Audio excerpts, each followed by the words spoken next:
Olá, eu e as minhas colegas Lia Bock, Thaís Hered, Luciana Barreto, te damos aqui as boas-vindas no mundo pós-pandemia. E em tempos tão difíceis como os que estamos vivendo, falar sobre riso, sobre alegria, às vezes pode parecer até inadequado. Mas há quem defenda que o estado de espírito mais elevado pode ser sim a salvação em situações difíceis. Um filósofo austríaco tem uma frase que percorre décadas e se encaixa muito bem nos dias de hoje. O humor não é um estado de espírito, é uma visão de mundo.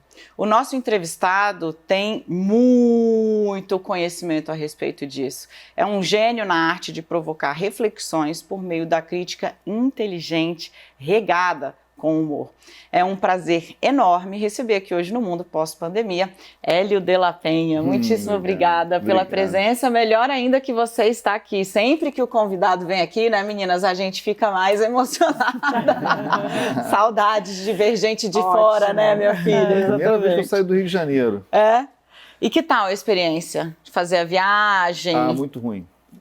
Achei muito ruim, acho muito, porque assim, as cidades não estão preparadas, o aeroporto não está preparado, o hotel não está preparado, entendeu?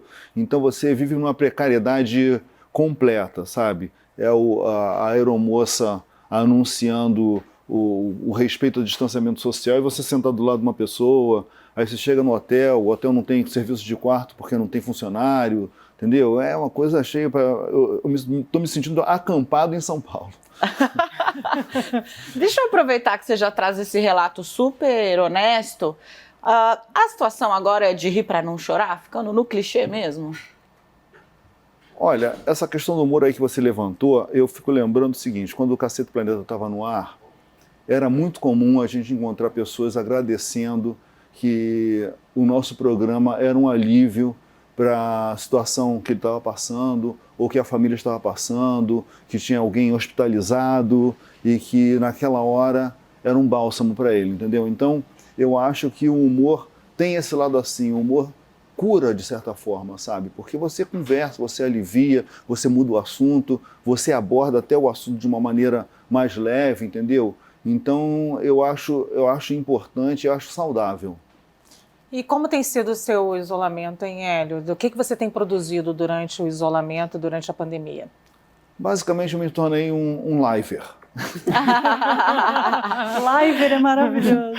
Eu faço live, eu tenho um horário que eu tenho uma live fixa, que é aos sábados, é a Quarentena com Lapena, no meu Instagram, no @Lapena, e venho aceitando os convites para conversar.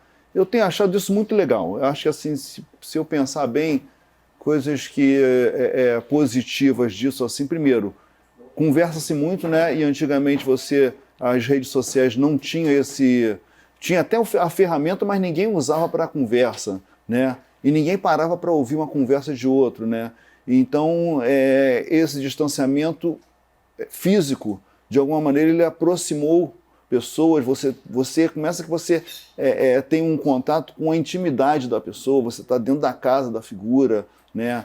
E, enfim, tem esse lado assim que eu acho interessante.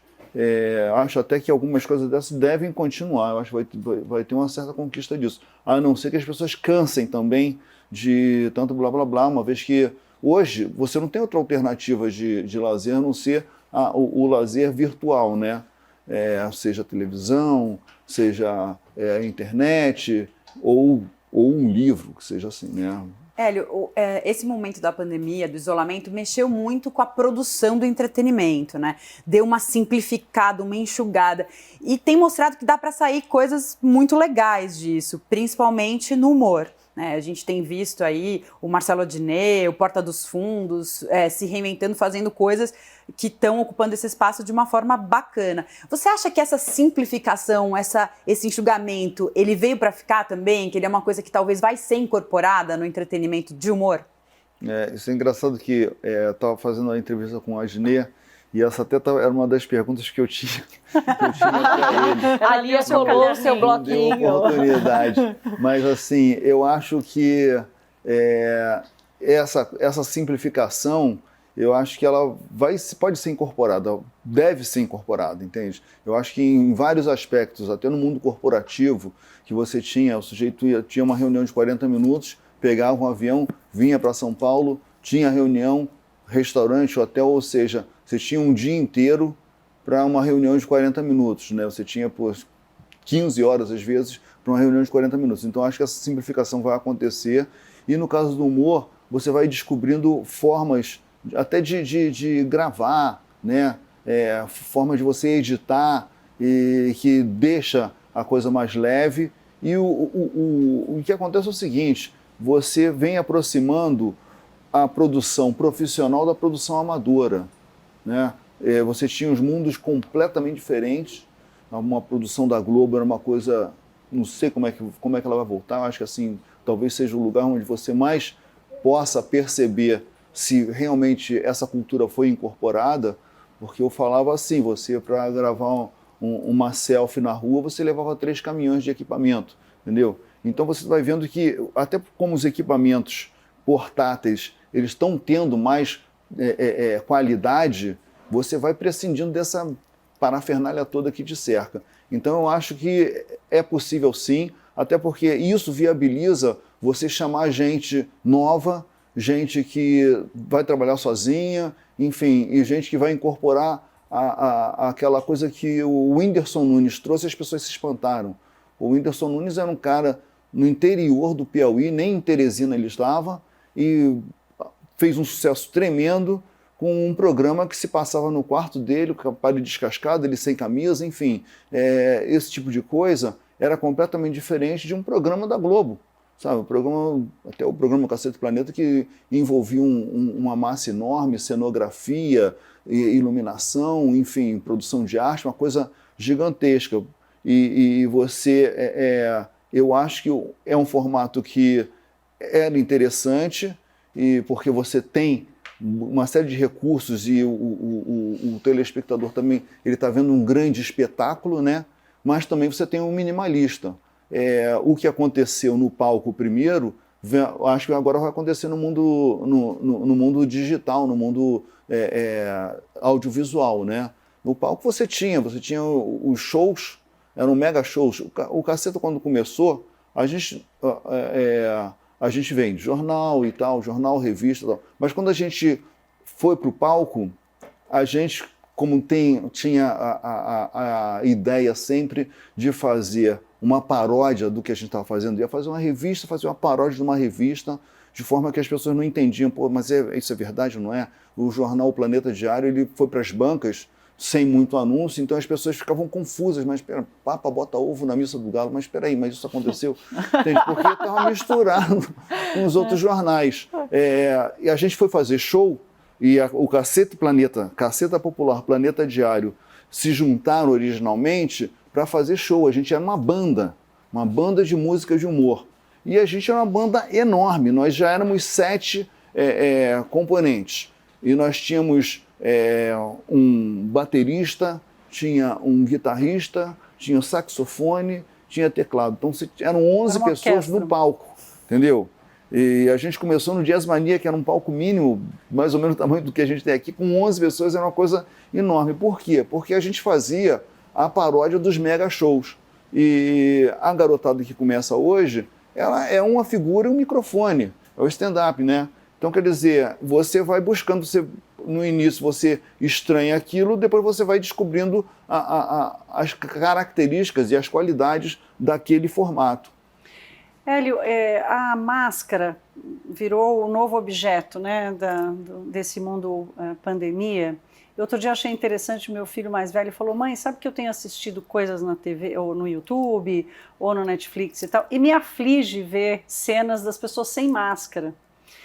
E eu fiquei pensando nisso, eu fico me perguntando, aqui, por exemplo, no estúdio, quando a gente está falando para as câmeras, a gente está sem máscara. Os repórteres na rua estão de máscara, a equipe inteira aqui atrás de nós está de máscara. Como é que você acha que a pandemia vai invadir a produção artística? Porque, para contar o que aconteceu na pandemia ou não, porque a máscara, mesmo com a vacina chegando aí, provavelmente a gente vai conviver um bom tempo com ela. A máscara ela vai precisar sair desse imaginário distópico para uma representação artística para recontar a história que nós vivemos aqui? Bom, eu acho que a arte, ela sempre reproduz a realidade, ela é uma interpretação da realidade. Então, se a realidade é máscara, teremos máscara. Ou as pessoas vão ficar imaginando, se você tem, digamos, uma produção de todo mundo sem máscara, você já imagina assim, bom, isso foi antes de 2020, né? Então, eu acho que a máscara está nesse lugar, entende? Eu acho interessante, em 98, a gente fez uma viagem para o Japão, pelo Cacete Planeta, e lá as pessoas usavam máscara. E a gente ficava na dúvida, afinal de contas, qual é a ideia dessa máscara? A pessoa está se prevenindo, a pessoa está protegendo os outros? A gente não sabia, até porque não falava japonês, né? Não conseguia perguntar para ninguém. Mas a gente ficava intrigado com esse tipo de coisa.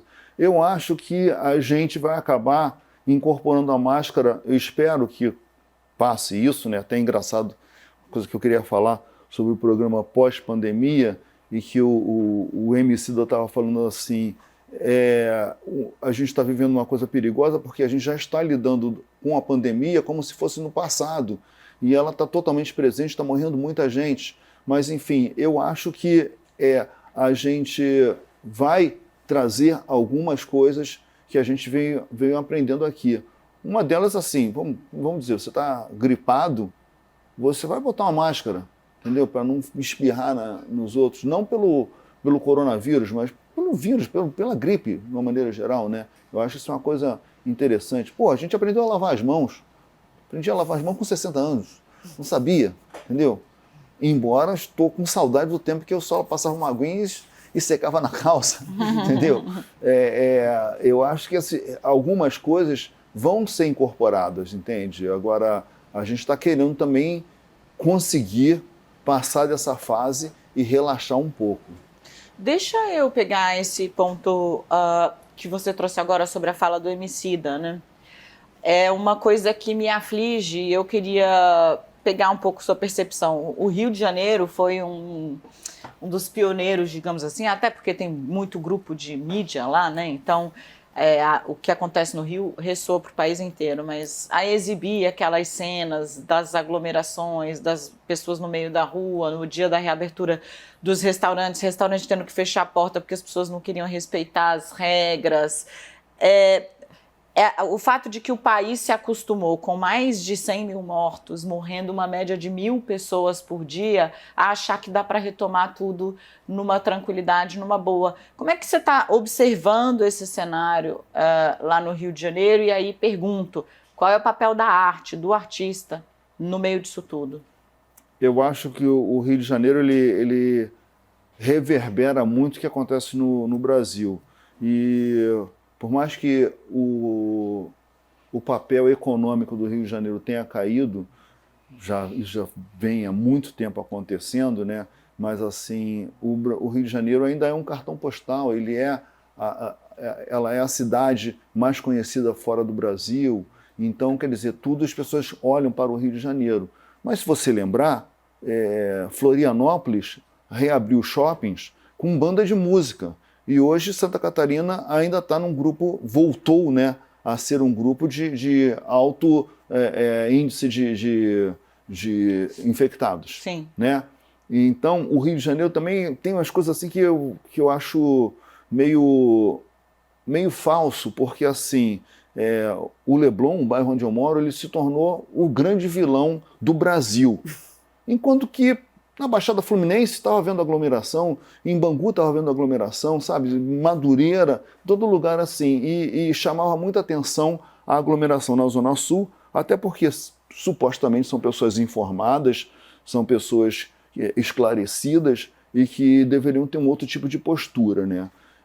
Por outro lado, também tem o fato de você estar há 5 meses, março, né? Março 3, enfim, há 5 meses trancado dentro de casa, tem uma hora que o fator psicológico começa a gritar e as pessoas falam assim, sabe, vamos fazer escolhas, sabe?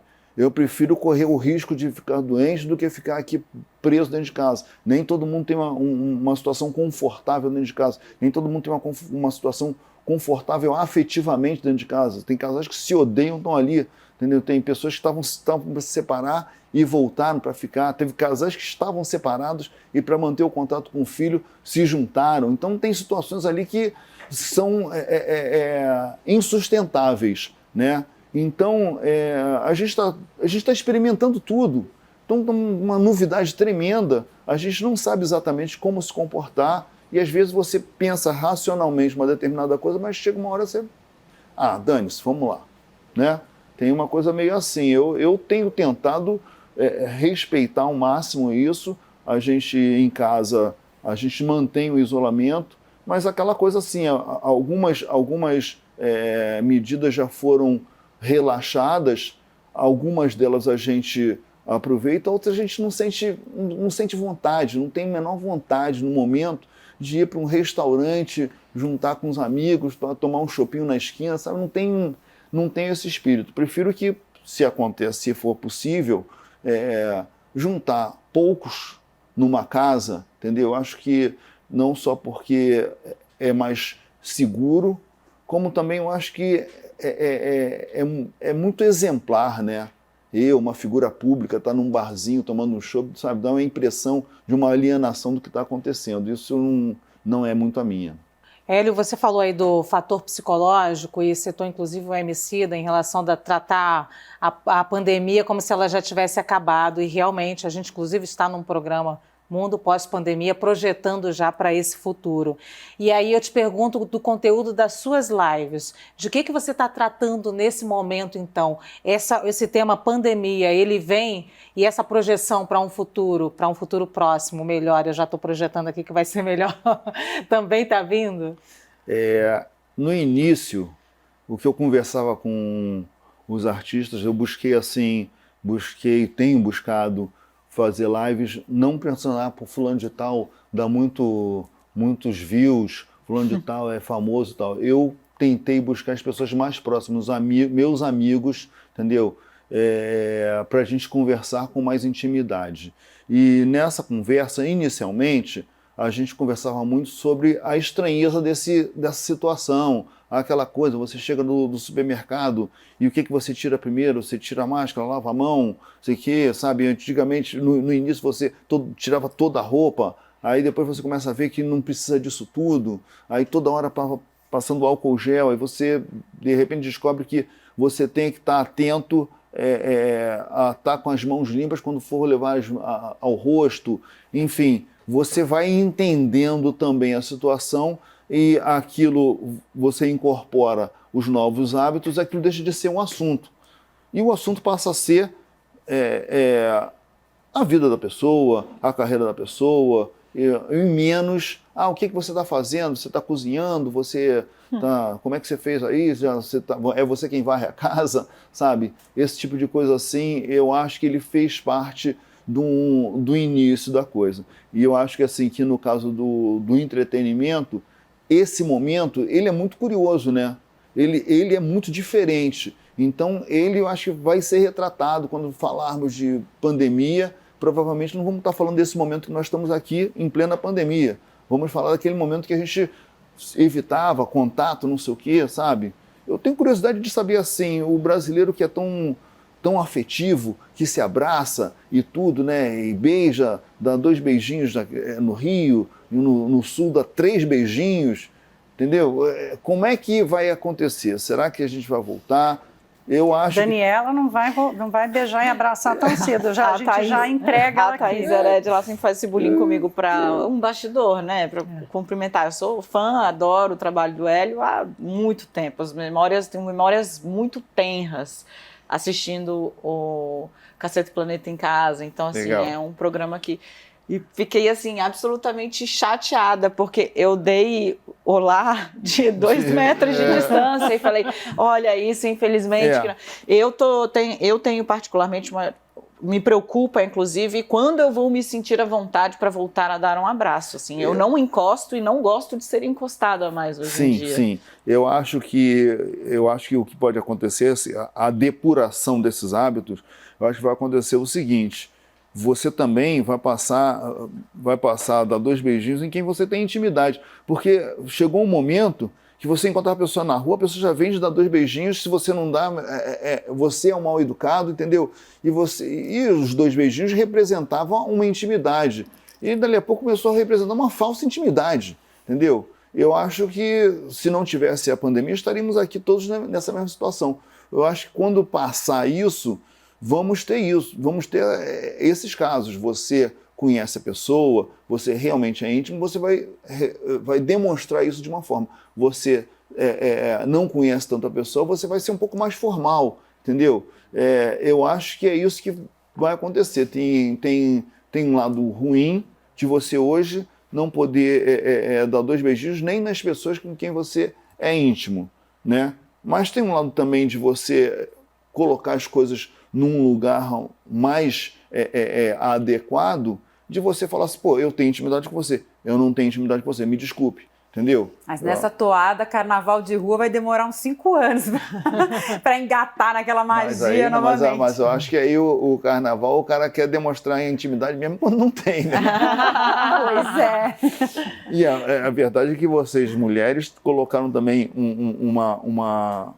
um limite, porque as coisas estavam, né? As coisas sempre ultrapassaram, né? O homem sempre tendeu a demonstrar uma intimidade que não tinha, a se expressar uma intimidade que não tinha, para ver se engatava dali a intimidade, né? Então, eu acho que o movimento feminista já criou um padrão de comportamento que, sabe, é estranho, né? É estranho. Tudo bem, ainda tem aquele garotão que quando vê a menina puxa pelo cabelo, sabe? Não é nem questão de arrancar, mas aquela coisa do carinho de puxar pelo cabelo. Hoje é estranho. As pessoas em volta vão falar, pô, que é isso? Como se comportar assim? Então, eu acho que essa situação de pandemia, ela acentuou essa atitude, né? Queria falar de reinvenção, porque na pandemia todo mundo tem falado muito que a gente vai ter que se reinventar, pessoas que estão perdendo o emprego, estão tendo que fechar seus negócios, não, vai ter que se reinventar. Você é um cara que ficou 20 anos fazendo um programa na TV de sucesso com um grupo, e quando vocês pararam, você teve que passar por esse momento de reinvenção. Queria saber assim, o que você pode falar para as pessoas sobre esse momento, quais são as fases dele, o que é importante para se reinventar, para passar nessa transição assim, de fazer diferente. Eu acho que para você se reinventar, você tem que estar atento o tempo todo na sua vida. Sabe, se você for esperar, bom, agora acabou o programa, agora eu vou me reinventar, para tudo e vou me reinventar. Eu acho que você tem que estar ligado, porque o ano passado não será como esse ano. Então, se isso for acontecendo, a reinvenção ela vai ser um processo natural. Então, assim, o Cacete Planeta Urgente acabou em 2010. Aí a gente teve uma parada em 2011, 2012 nós tivemos um programa Cacete Planeta Vai Fundo, que já era um outro formato, era um programa temático, ele foi por temporada, enfim, ele marcou menos, era um outro horário, estava meio escondido na programação. Então o que acontece? Naquele momento ali, você já está percebendo que as coisas não eram como antigamente. Até porque, quando o programa surgiu, nós éramos todos jovens e tinha assim, 3 de nós moravam juntos, Beto Silva, Bussunda e Cláudio Manuel, eles moravam na mesma casa, ali era um QG de humor, a gente ia para lá e todo mundo bagunçava, abria a geladeira. Hoje todo mundo casado, todo mundo tem a sua família, quer dizer, a gente continuava num dia a dia bem intenso no escritório, mas as casas já não eram mais aquele bunda lelê do início, entendeu? E isso já vai moldando uma forma de trabalhar. E eu fui percebendo assim que eu tinha, trabalhei esse período desde, enfim, a gente começou o jornalzinho em 1978, ficamos 10 anos trabalhando como amadores, aí nos transformamos em humoristas profissionais em 88, escrevendo para o TV Pirata. Isso vamos até 2010. Então, esse tempo todo, a minha equipe de criação eram os meus amigos, meus sócios, meus parceiros, E chegou um momento, bem antes, inclusive, do fim do programa, que eu comecei a sentir a necessidade de ter um voo solo, entendeu? Porque, assim, o que acontece, o humor do Cacete Planeta, ele tinha um DNA, ele tinha uma cara, um ar de família, digamos assim, que tornava as coisas com a cara de, isso aqui é o humor do Caceta. E quando, na verdade, aquilo era daquele jeito, quando a gente se juntava. Quando cada um estava fazendo a sua coisa individual, tinha uma outra personalidade.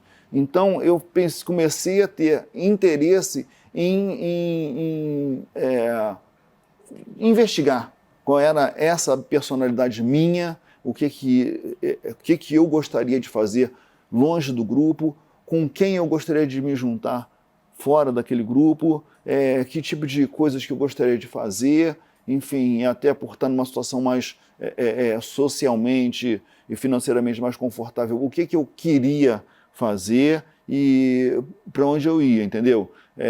Você vê que, assim, fora do Caceta, fora do programa Caceta Planeta, você tem Cláudio Manuel, ele virou um documentarista, fez o documentário do Simonal, fez documentário sobre humor, está preparando um documentário sobre o Bussunda. O Beto Silva lançou vários livros, o Reinaldo até deixou, quando o programa acabou assim, ele falou, não, agora eu vou me dedicar ao jazz, que eu tenho uma banda de jazz, enfim, independente de se dá dinheiro, se faz sucesso, é o que eu quero fazer, sabe? Enfim, cada um foi buscando o seu caminho. Aí eu me aproximei da garotada fazendo stand-up, entendeu? Vim aqui para São Paulo, venho muito aqui para São Paulo.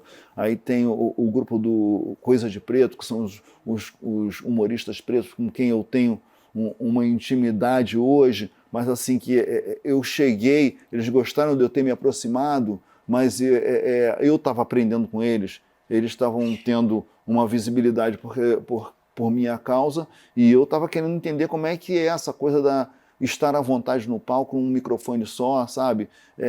Enfim, tinha essa curiosidade, assim como também sempre tive uma ligação com as ações sociais e que, de repente, eu percebi que eu tinha uma imagem que ajudava isso e que eu podia usá-la e que eu podia também trabalhar melhor esse meu lado, entendeu? Então, tem coisas assim que você vai... Não pode ser da noite para o dia, entendeu? Não pensei isso quando acabou o contrato, agora sim vou pensar nisso. Não, o contrato acabou, mas ainda fiz uma novela, sabe? Enfim, fiz algumas séries, fiz um filme, escrevi um filme, atuei em filme do Bruno Mazeu. Enfim, você vai buscando coisas que te interessam, um autoconhecimento mesmo, a outras pessoas, exatamente. Eu queria...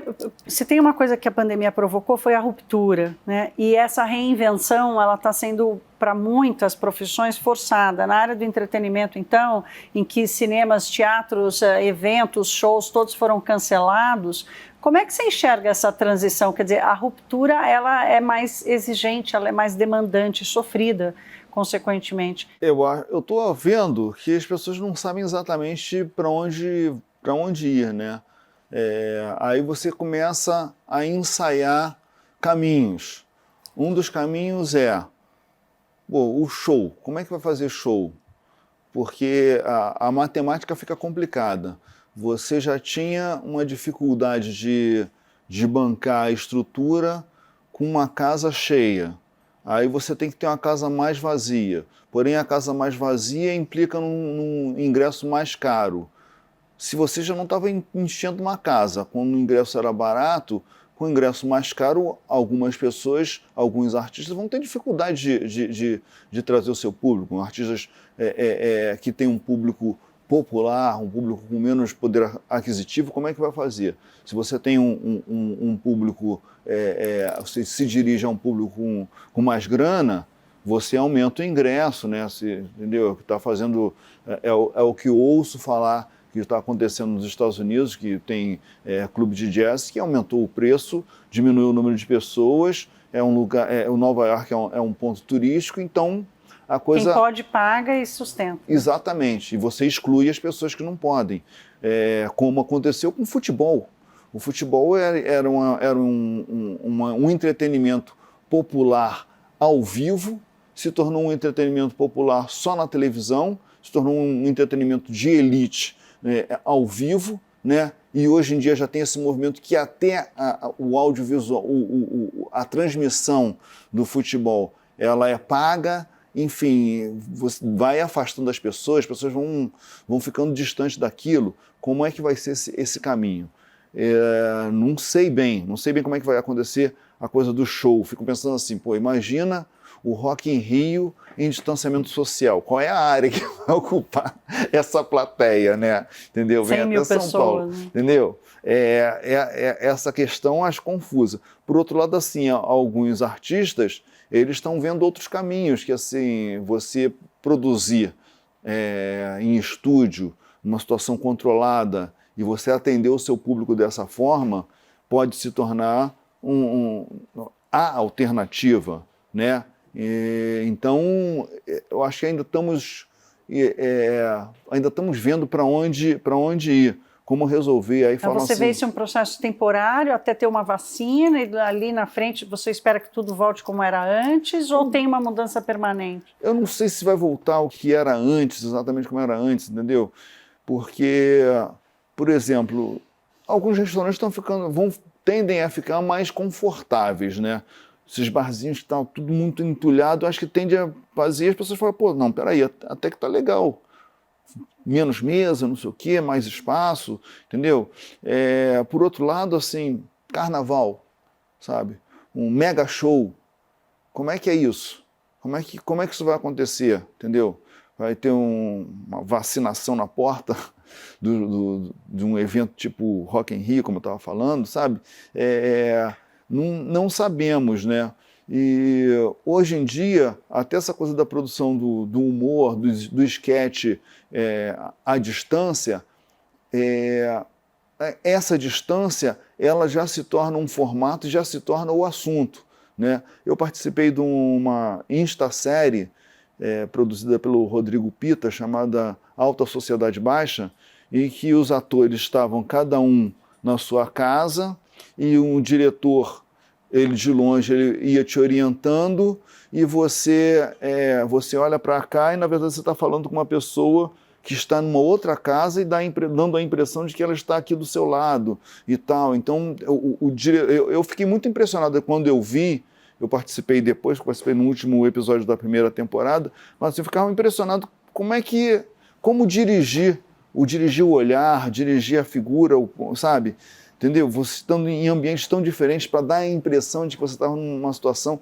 E isso acabava sendo até meio que um assunto para alguns esquetes e tal.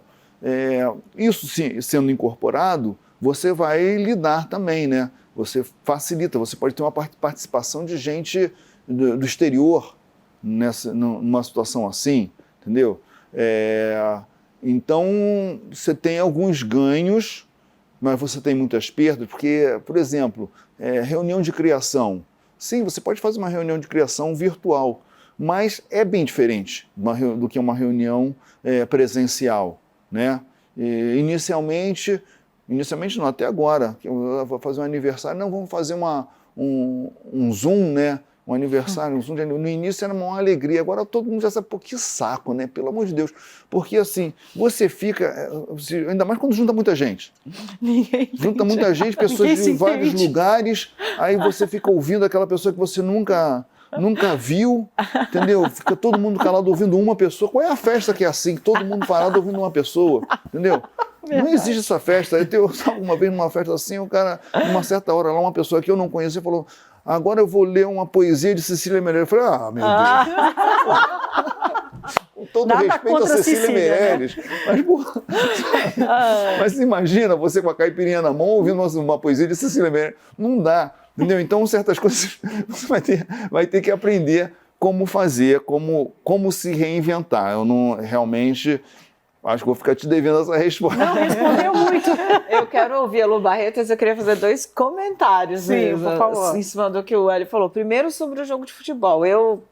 Obviamente não, porque tem mulheres que gostam, né? Mas eu assim, futebol e qualquer outra coisa para mim dá no mesmo, né? Mas meu marido não. Então foi assistir, primeira vez que eu fui ver um jogo de futebol nessa nova era. Cara, colocaram uma caixa de som para simular a torcida. Isso. Um negócio fake, assim, fake, quase tão fake quanto a festa de aniversário no Zoom, que é isso, nenhuma festa é assim. Na verdade, acho que a pandemia está, em algumas coisas, está ampliando a artificialidade, né? Que a gente já sentia, mas vai, Lu. Eu quero falar sobre Coisa de Preto. Você já trouxe aqui o grupo agora. E a gente sabe, outro dia eu ouvi uma entrevista de um filho do Mussum dizendo que o pai ficava muito incomodado com piadas depreciativas.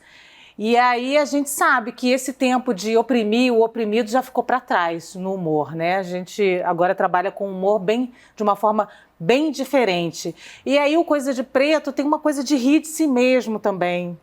E rir de si mesmo é importante para a gente, mas rir de si mesmo denunciando uma situação que é uma situação dramática do Brasil. Muitas vezes vejo o Yuri Marçal, que faz parte do grupo, denunciando e rindo ao mesmo tempo. Por exemplo, essa semana ele botou o fato de abrir uma porta do carro, abriu a porta do carro achando que era o Uber e a família toda, todo mundo ficou muito assustado, entendeu? E aí o Baratum de Rafik também nos Estados Unidos faz o mesmo tipo de humor que denuncia. É possível rir de si mesmo e denunciar ao mesmo tempo? Sim, é possível rir de si mesmo e denunciar. É possível rir de si mesmo apenas para se distrair, para se divertir, e as pessoas ficam inclusive meio aliviadas. Ah, eu posso rir disso? Tá? Então é para rir, né? Beleza, ótimo. Eu acho assim que tem uma coisa a grande diferença é a seguinte, é a questão do autoral, sabe? Então esse momento o Preto, ele é autor daquilo que ele vai dizer. Sabe? A diferença, assim, o Mussum estava escrevendo alguma coisa que alguém escreveu para ele, estava dizendo uma coisa que alguém escreveu para ele falar, né? E essa pessoa, por isso que ele se incomodava, que, pô, sabe, ele não queria estar falando aquilo, não tinha espaço para ele criar o material dele, e esse foi o lugar onde o artista, o comediante preto sempre esteve, né? Entendeu? Agora, tem uma coisa também que, assim, o fato de você fazer um bêbado engraçado, tipo como era o Lilico, digamos, nem preto sabe? Porra, tem coisa que é engraçada, entendeu? Você também, sabe, você não pode, não posso rir disso, fica tudo, meu Deus, estou achando engraçado que eu vou me matar porque eu acho engraçado, entendeu? Eu acho que tem coisas que não, tem coisas que são constrangedoras, que hoje você já se incomoda. Como então você diferencia isso? Então? Hã? Eu ia fazer essa pergunta, como a gente diferencia o humor abusado, que você sempre diz, do humor ofensivo? Qual é o limite? Eu acho que o limite é individual. Eu acho que o limite é tanto do artista quanto do público, entendeu? E à medida que aquele negócio vai ficando... o comportamento da sociedade vai mudando, aquilo vai deixando de ter graça. E o humorista, ele vive de riso, entendeu? Ele vive da risada das pessoas. Se as risadas diminuem, ele vai mudar o assunto, entendeu? Agora, ele pode cair num nicho, ele pode se interessar em trabalhar com um nicho que ainda acha aquilo engraçado, pode ficar parado naquele momento lá e ter gente para aquilo, porque nós somos muito diversos, né? Quando o Cacete Planeta surgiu como novidade até de formato, Cacete Planeta e TV Pirata, os dois programas dos quais o nosso grupo o Cacete Planeta éramos só nós, no TV Pirata nós fazíamos parte de uma redação, e a gente trouxe uma série de novidades ali. Uma delas era a claque, né? Os programas de humor sempre tinham uma claque. Os programas de humor, eles sempre tinham um bordão. Todo personagem, ou ele tinha um bordão, ou ele não existia. E a gente ficava assim, pô, é possível fazer de uma outra forma. A gente começou a fazer de uma outra forma, muita gente gostava disso, mas teve gente que continuou gostando de um outro tipo de humor, e ele permaneceu. O Boni até falava, não, tem espaço para Praça Nossa, tem espaço para o Cacete Planeta, sabe? Então, tem gente mais conservadora, tem gente que ri de coisas que outras pessoas não riem, entendeu? Tem gente que consegue entender que ri do fato das pessoas ainda rirem, sabe? Então, tem a forma de você fazer um humor que você está apontando para frente, para um futuro, e tem um humor que você está reproduzindo o que a sociedade é. A sociedade tem machista, a sociedade tem um sujeito machista, tem um sujeito que é homofóbico. Você pode rir daquela figura, você, entendeu? Você pode, ao reproduzir aquilo, sabe? Por exemplo, a gente tinha um quadro no TV Pirata que era o TV Macho, que era um exagero do machão, entendeu? Por que aquilo era engraçado? Porque aquilo era caricato, entendeu? As pessoas não eram daquele jeito, sabe? Enfim, o Choque de Cultura até tem um quadro que ele parece um filhote do TV Macho nesse sentido. Você está reproduzindo um exagero do que tem na sociedade, entendeu? E tem gente que vai para um outro caminho, né? Então você, que antes só ria do escravizado, hoje você ri também do patrão, né? Você ri do escravocrata. E aí nessa hora que você está rindo, você está denunciando alguma coisa. Na outra hora você está fazendo uma piada do machista, você está rindo porque, porra, sabe, olha só, é igualzinho ao meu vizinho, olha só como é que é, entendeu? Era engraçado quando a gente tinha no programa o Massaranduba, que surgiu a partir de uma notícia, era um grupo de jijuteiros da Barra da Tijuca que, enfim, toda noite que aprontavam, não sei o que e tal. E a gente criou aquilo. E era engraçado quando a gente encontrava, sobretudo o Cláudio Manuel que fazia o personagem, encontrava um típico jijuteiro, o cara nunca se identificava, ele falava, eu tenho um amigo que é assim mesmo, é impressionante.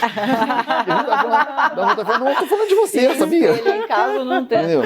Sabe que eu queria pegar o gancho para falar de política, humor e política? Duas vertentes, engajamento de humoristas na política, a gente começou a assistir esse fenômeno e agora, nesses tempos de absoluta polaridade, isso também chegou no seu grupo, inclusive pessoas próximas a você. Queria saber como você vê esse movimento e se você sente falta. Um dos personagens que, assim, para mim é caceta e viajando é Henrique Cardoso. Eu acho isso, assim, em um nome, quando você batiza o personagem, você já diz tanto sobre ele, né, sobre como vocês o viam, enfim. Você sente falta disso?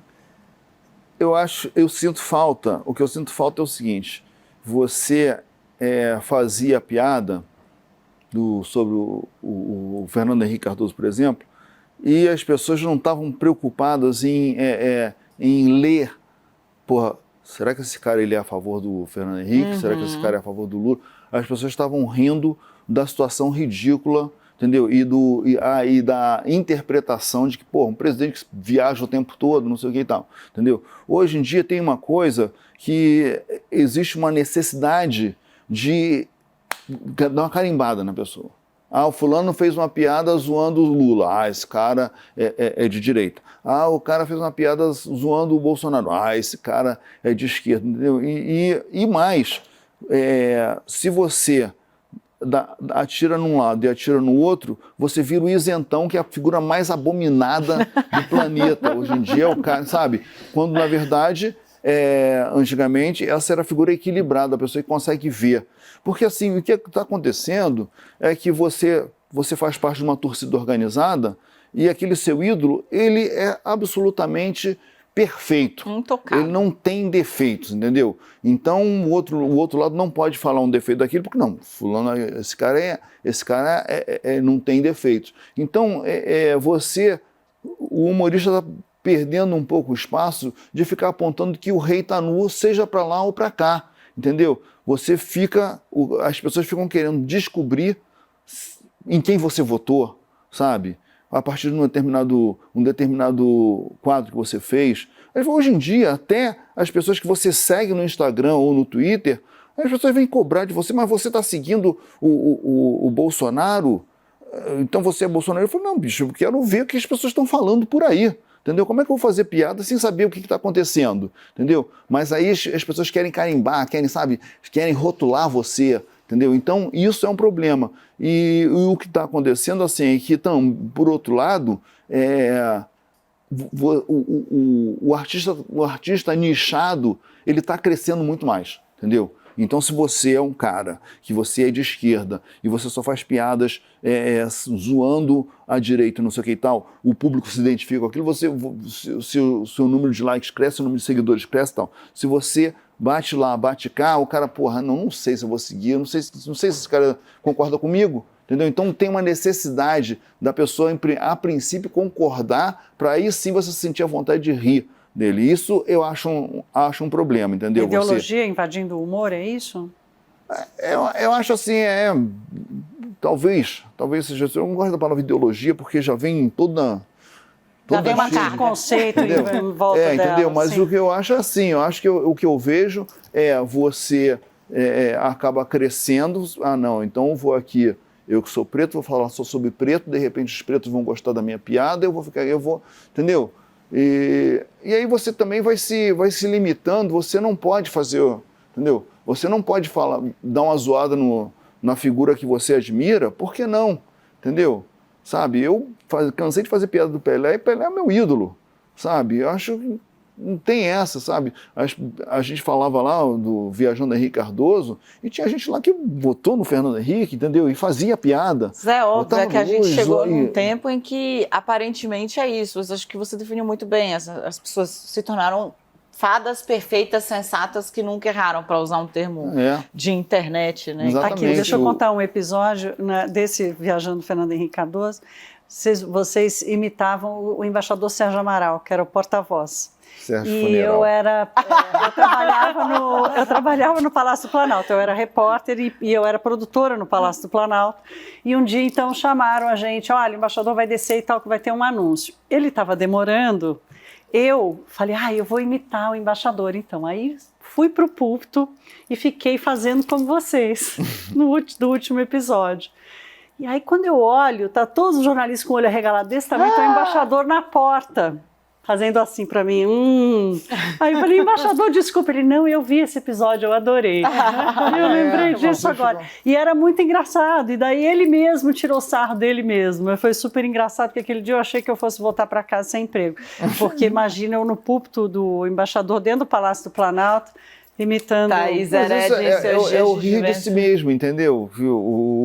Na verdade, o Sérgio Amaral, quando ele viu a paródia, né, do Sérgio Funeral, ele achou divertido aquilo, porque você sabe, você pegar uma característica da pessoa, dar uma exagerada, né? Você vê que o Caetano gosta das imitações que o Adnet faz dele, entendeu? Que ele vai pega aquele tique do cara e faz. Então, acho que você tem que estar à vontade para fazer um bom humor, né?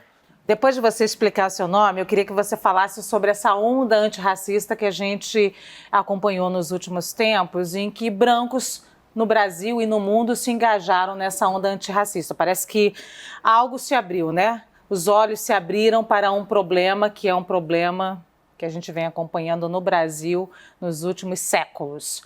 E aí eu te pergunto, como você vê essa participação dos brancos nessa onda antirracista? Inclusive, sei que você fez uma das ocupações em perfis de Facebook, perfis de Instagram, né? Que as pessoas vêm cedendo, pessoas brancas com muitos seguidores vêm cedendo justamente nessa onda antirracista. Como foi a sua ocupação? Como você vê essa participação dos brancos na onda antirracista, já que a gente está aqui num mundo pós-pandemia bem diverso? Em primeiro lugar, você queria saber sobre o meu nome. Hélio de la Penha, tá? Porque eu sou da Vila da Penha.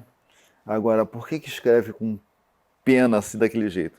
Porque eu, apesar de ser da Vila da Penha, o meu sonho quando era garoto era morar na Praça Sans Penha.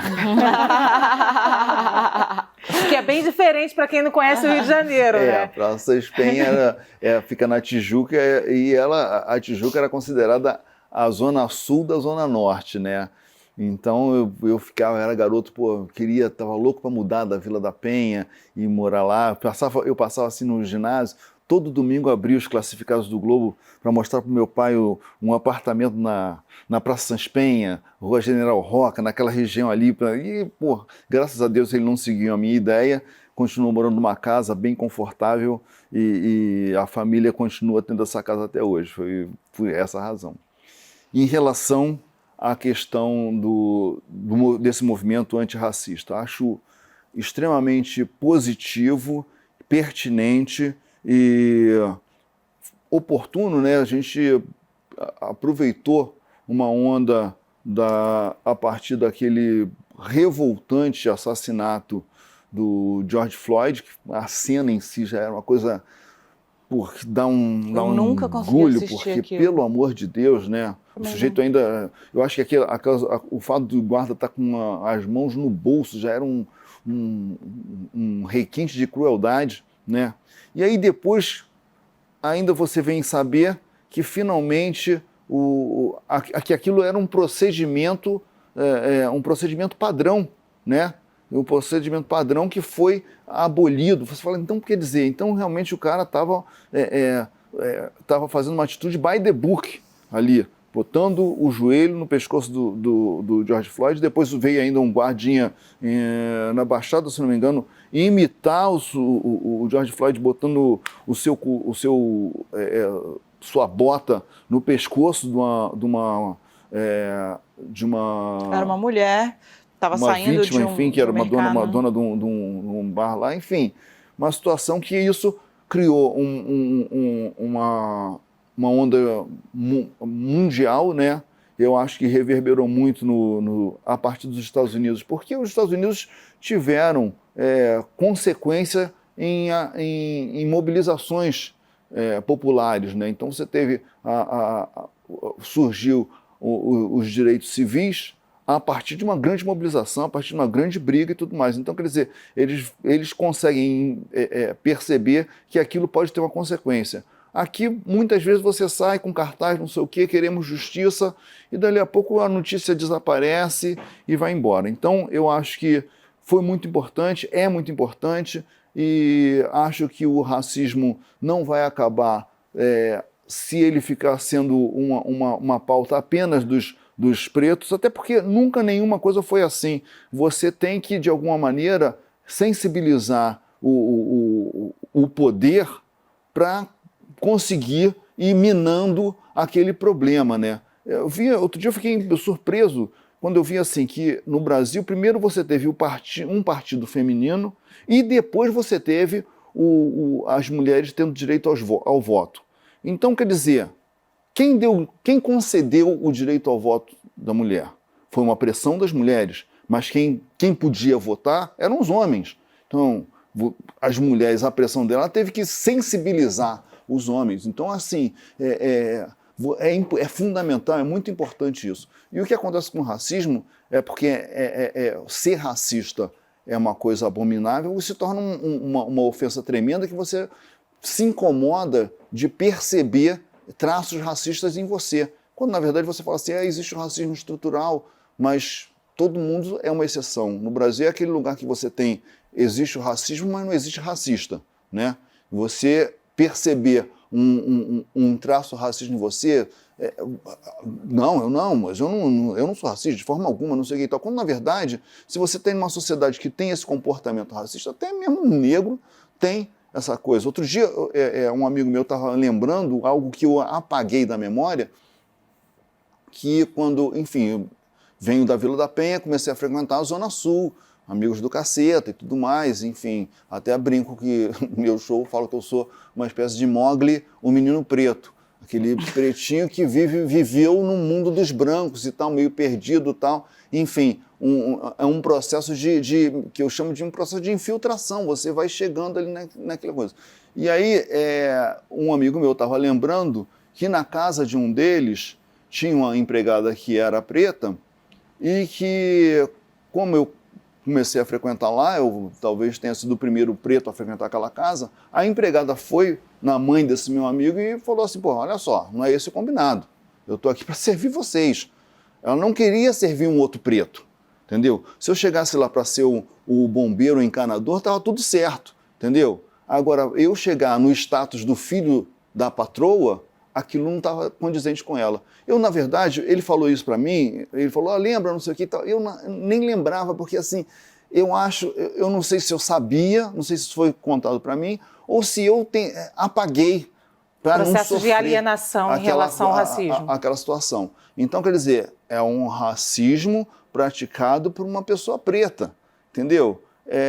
Então, eu acho muito positivo que as pessoas estejam se dando conta, até porque, assim, cara, o peixe não sabe o que é água, né?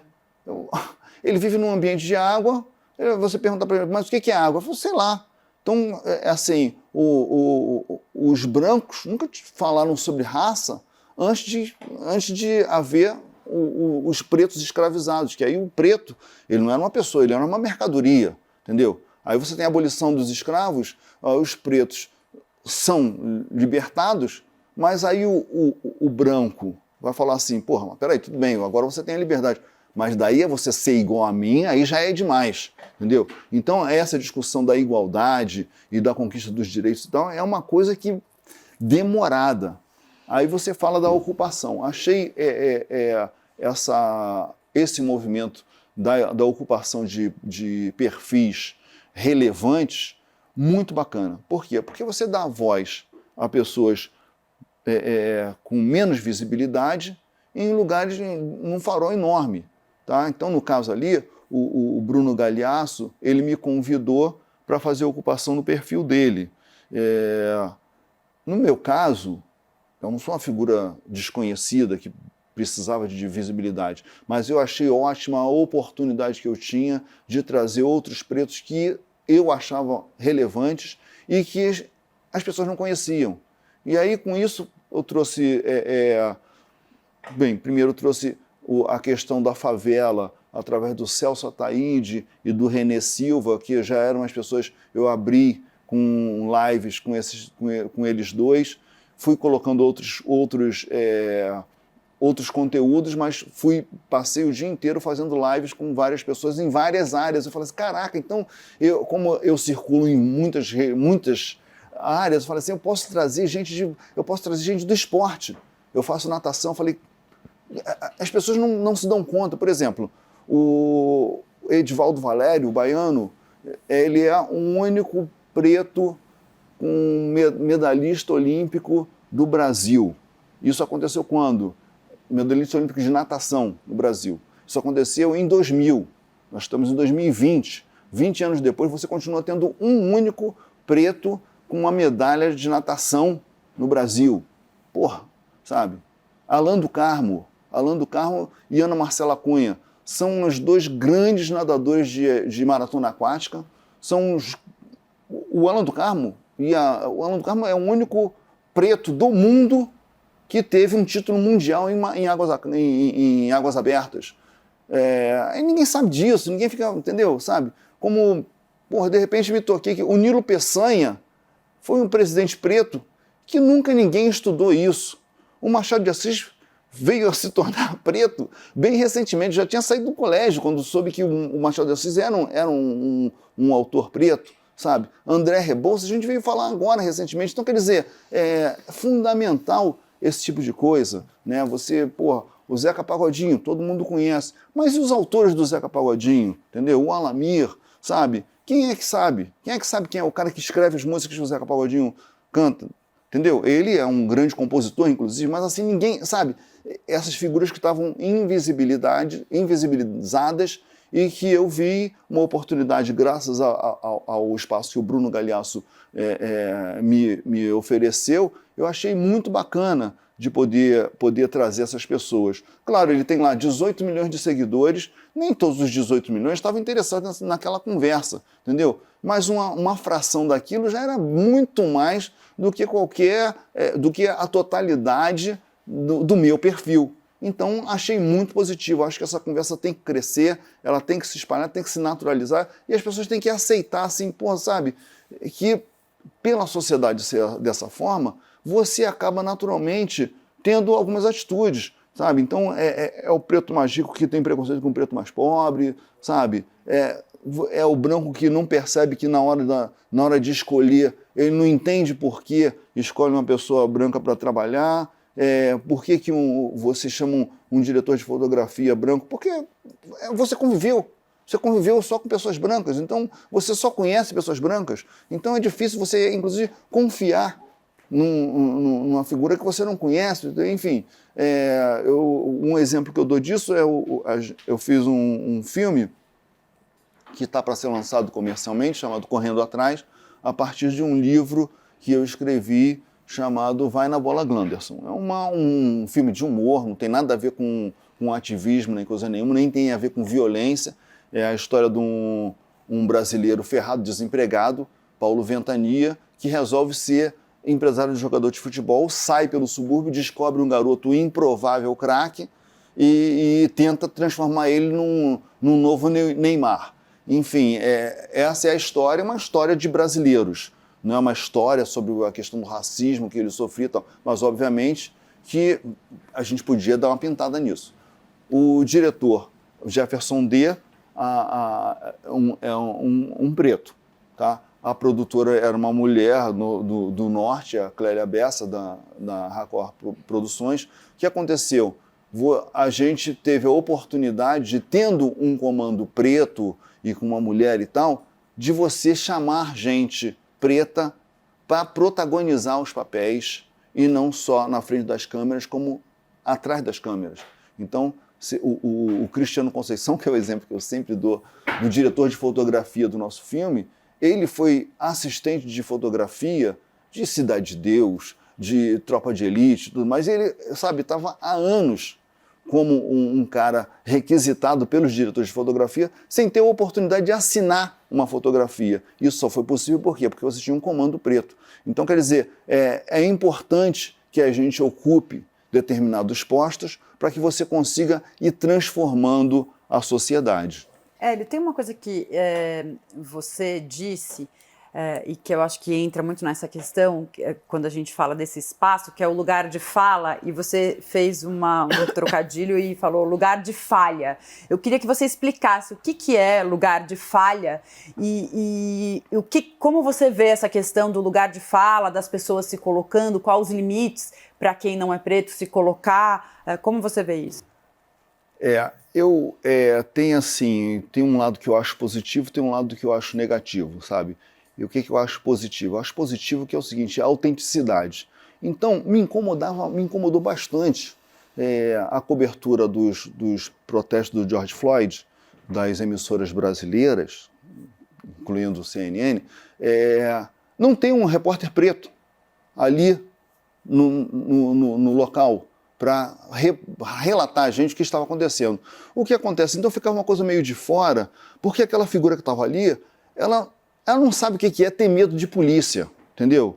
Você está num lugar na rua e a pessoa atravessa a rua porque você é preto, entende? Você não é maldade, mas a pessoa não tem esse tipo de vivência, então isso não vai passar no relato que ela vai fazer. Então, assim, eu acho que o lugar de fala, ele dá autenticidade. Agora, eu não acho que você deva proibir as pessoas de dar a sua opinião, entendeu? Eu acho, inclusive, que tem uma concorrência aí entre a pessoa que tem autenticidade e a pessoa que não tem autenticidade. Eu acho que o cara que tem autenticidade, inclusive, tem mais bagagem para fazer um trabalho melhor, entendeu?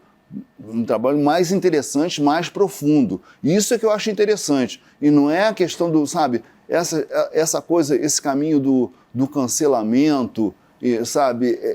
É uma coisa que eu tenho um certo incômodo de você lincha a pessoa, entendeu? Em vez de você discutir aquela opinião, você fala da personalidade. Essa pessoa... Não, vamos falar aqui deste caso, dessa situação, do que estamos tratando aqui e agora, entendeu? Se a pessoa falou algo que tem a ver, tudo bem. Se a pessoa falou algo que não tem a ver, vamos criticar, entendeu? E isso pode acontecer tanto com uma pessoa preta quanto com uma pessoa branca. Pode falar uma coisa, uma disparidade qualquer. Eu acho que a tendência é que uma pessoa que tenha vivido algo semelhante, algo próximo àquilo, que ela tenha um relato mais verossímil, mais verdadeiro, mais autêntico, entendeu? Eu vejo dessa forma. A CNN americana nos mostrou a diferença que faz você ter um repórter negro cobrindo protestos por conta do assassinato de negro, exato. Para quem não lembra, a CNN tinha duas equipes cobrindo os protestos. O repórter negro e a equipe dele foi preso pela polícia numa ação filmada, inteira filmada, sem qualquer justificativa plausível, e o repórter branco da CNN seguiu cobrindo os protestos. Tá? Tem assim até um exemplo que o meu amigo Renê Silva, do Voz das Comunidades, ele sempre cita. Que faz um trabalho muito forte nas redes, eu sigo ele no Twitter, achei ele maravilhoso. sensacional. Foi o cara que, na verdade, a ocupação da PM na época da pacificação do Complexo do Alemão, foi ele, com 16 anos, de dentro da favela, que conseguia relatar e virou um correspondente internacional, talvez o mais jovem correspondente internacional do mundo. Mas o que ele falava assim, a gente não percebe, mas assim... Tiroteio na Rocinha assusta moradores de São Conrado. Essa era a notícia que você lia, passava batido, mas vem cá. E os moradores da Rocinha, entendeu? Isso não era problema, não era problema para o jornal, entendeu? Porque de onde estava sendo relatada essa notícia? Do asfalto, de São Conrado. Aquele tiroteio está me assustando. O problema que ele está causando lá é menor do que o fato de eu estar aqui assustado. Entendeu? Agora, quem é que vai ver isso? Alguém que tenha a sensação de que pode estar correndo risco naquela situação, entendeu? Que vai se identificar com a figura que está passando por aquilo, e não por aquela pessoa que está com medo daquele negócio chegando aqui na minha casa, entendeu? Eu acho que essa é a questão. Hélio, queria continuar na história do lugar de fala. Recentemente nós acompanhamos aí 2 episódios que saíram nos jornais sobre a participação dos pretos, não só no humor ou no entretenimento ou nas redes sociais, mas em 2 áreas que são muito caras. A primeira delas, a justiça, e a segunda, a economia. Do caso da justiça, eu trago aqui a história do Irapuan Santana, que é um jovem estudante de direito, se formou advogado, fez a sua tese de doutorado, comemorou isso como uma conquista, tem que ser isso mesmo, e numa entrevista à Folha ele disse como o preto é absolutamente mal representado na justiça. Depois uma outra reportagem falando sobre economistas negros. Não existem economistas negros. Eu estou nessa área há 20 anos e eu não tenho uma fonte negra. E esse movimento tomou conta das redes sociais, inclusive a gente escuta, alguém conhece um economista negro? E a minha pergunta é, a falta do preto nessas áreas prejudica a qualidade da política pública voltada para a economia, voltada para a área da justiça, para a questão social, para a questão cultural? Quer dizer, a falta do preto nesses debates prejudicou a formação de política pública no Brasil? Como é que você enxerga isso? Quer dizer, a política pública não foi feita pensando no preto porque o preto não estava lá? Eu acho isso, acho sim, acho que a questão das cotas, as cotas raciais, cotas sociais, cotas raciais para as universidades, hoje elas estão mostrando o resultado, né?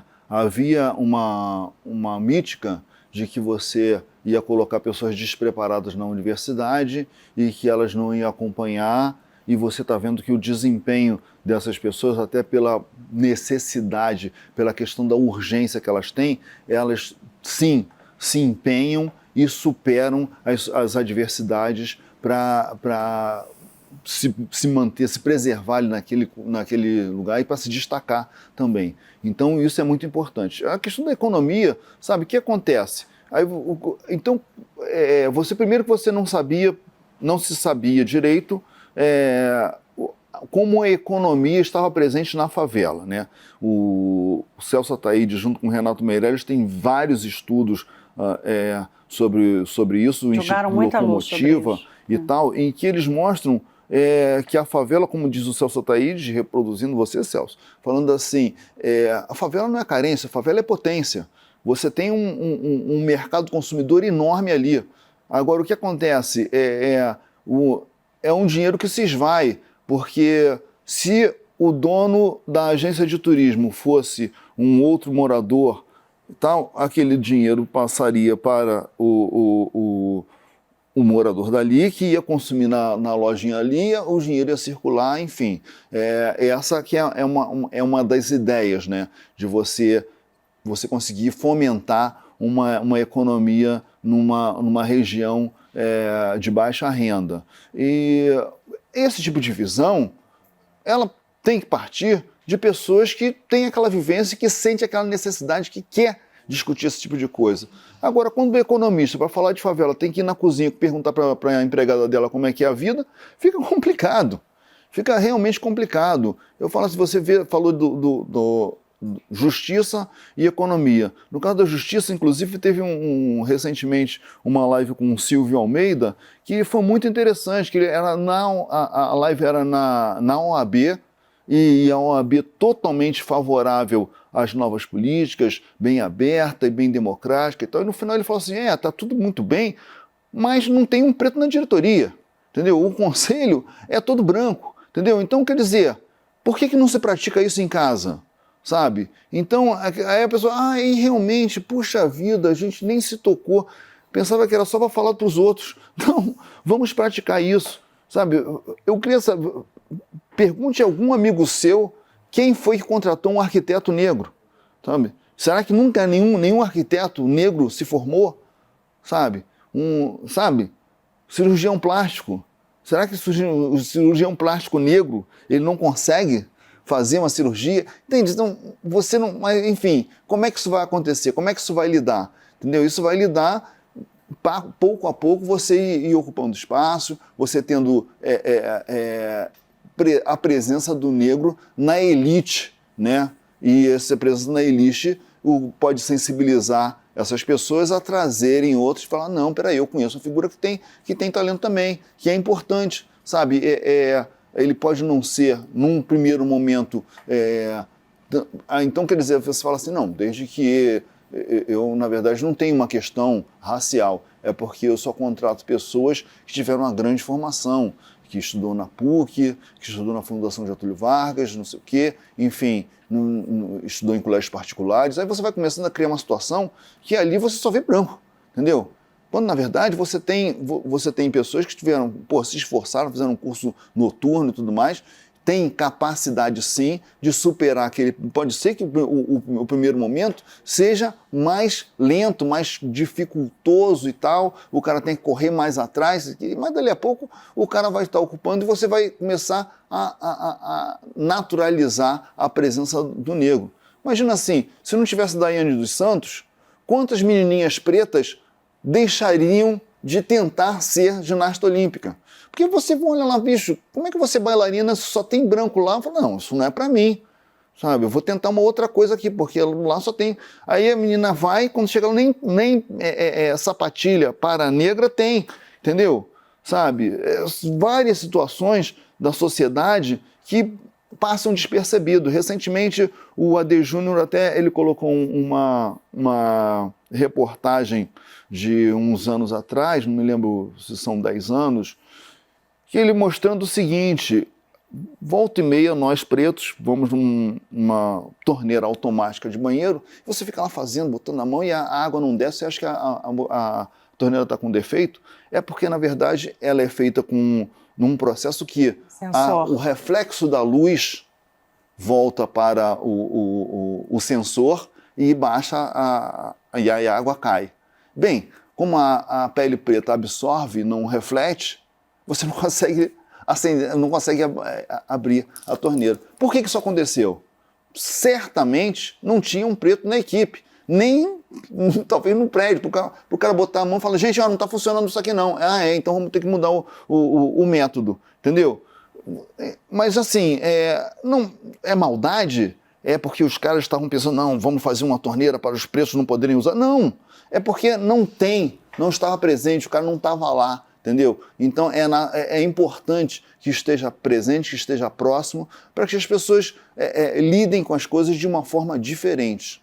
A gente viu uma discussão com a Lilia Schwartz, muita gente criticou ela porque ela há muitos anos, assinou um manifesto contra as cotas. E eu sei que você já foi um cara preto contra as cotas raciais. Eu queria que você contasse pra gente, de uma forma bem didática, o que te fez mudar de ideia, né? O que te fez hoje ser a favor das cotas raciais, né? Assim, com quem você conversou, aonde você pesquisou, o que te fez mudar de ideia? Em primeiro lugar, como eu era um Mogli, um menino preto, eu tinha pouco contato com pessoas pretas que não fossem da minha família, né?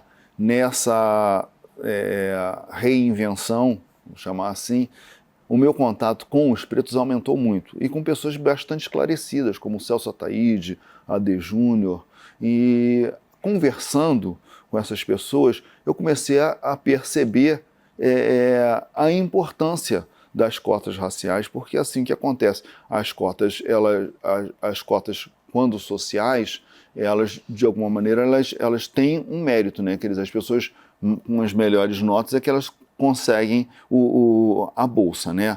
E o que acontece é que, mesmo ali, apesar de você ter uma massa de pessoas pobres, pretas, as pessoas pobres, brancas, normalmente têm uma família mais estruturada, têm um background que seja um passinho à frente e tal, e as cotas sociais, elas acabam sendo ocupadas por brancos pobres, que também, é pobre, tá tudo certo, mas assim, você continuava deixando de fora pessoas pretas nesse processo. Então, é importante você ter uma cota para os pretos, cota para índios, para que você consiga ir trazendo, você vai misturando a sociedade, você vai trazendo as pessoas para mais próximo do poder, mais próximo da elite e transformando, então, a cara do nosso comando.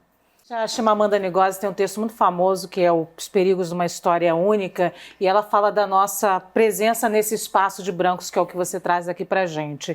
Mas a gente também quer a nossa normalidade, a gente quer falar sobre tudo, sobre economia, sobre política, sobre história, sobre jornalismo, a gente quer falar sobre tudo. Ao mesmo tempo que a gente precisa trazer esse assunto à tona, porque senão ele não vem. Como você balanceia isso?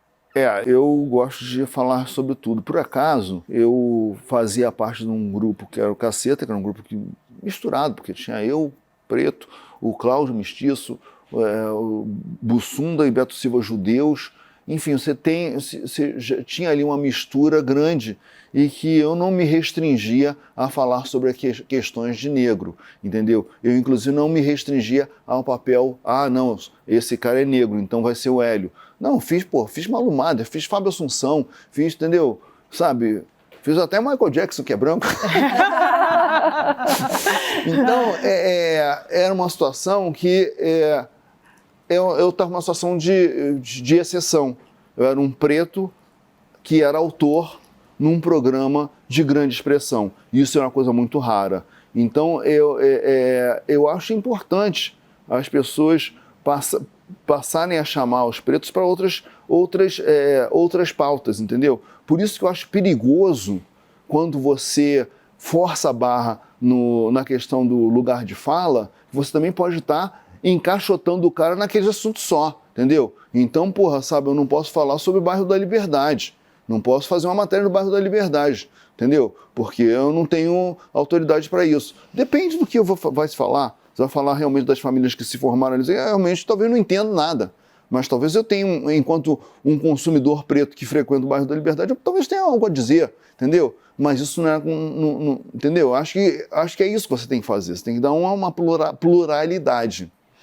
Gente, infelizmente acabou-se o que era doce, o nosso programa com o humorista Hélio de la Penha, humorista, escritor, enfim.